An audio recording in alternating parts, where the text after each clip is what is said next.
Hi, morning. We're talking to you this morning from a dairy kind of like a different part of India.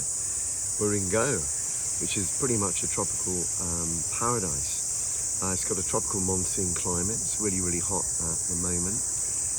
It gets hottest in May, the rains come in June, and we're pretty much at the tail end of the, if we call it the European tourist season.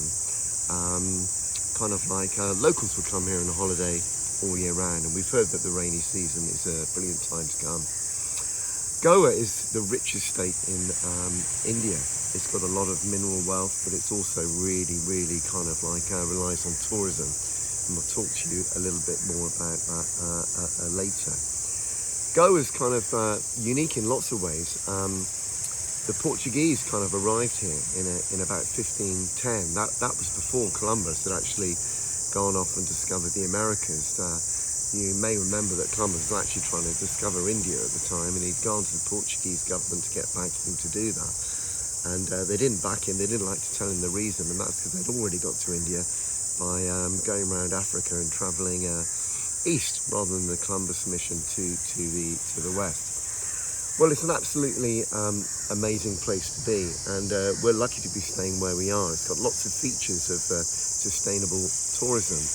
We nearly went to another coastal resort about 1 kilometre kind of like in that direction, which we've heard from some local people. Always talk to people when you're on holiday, you learn lots. It's been really, really developed, and it's no longer kind of an unsport, beautiful place to go. So sustainable tourism, the accommodation we're staying in is kind of like solar powered for the water, for the electricity.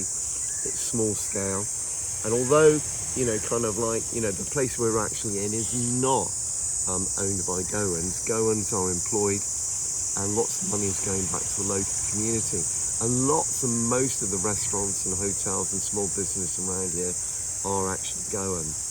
And we used to do something in geography called the Butler life cycle model. And it's all about that a place is discovered by tourists. It's for its unique beauty, for whatever it might be. Tourists come, locals move in, make some money from that area.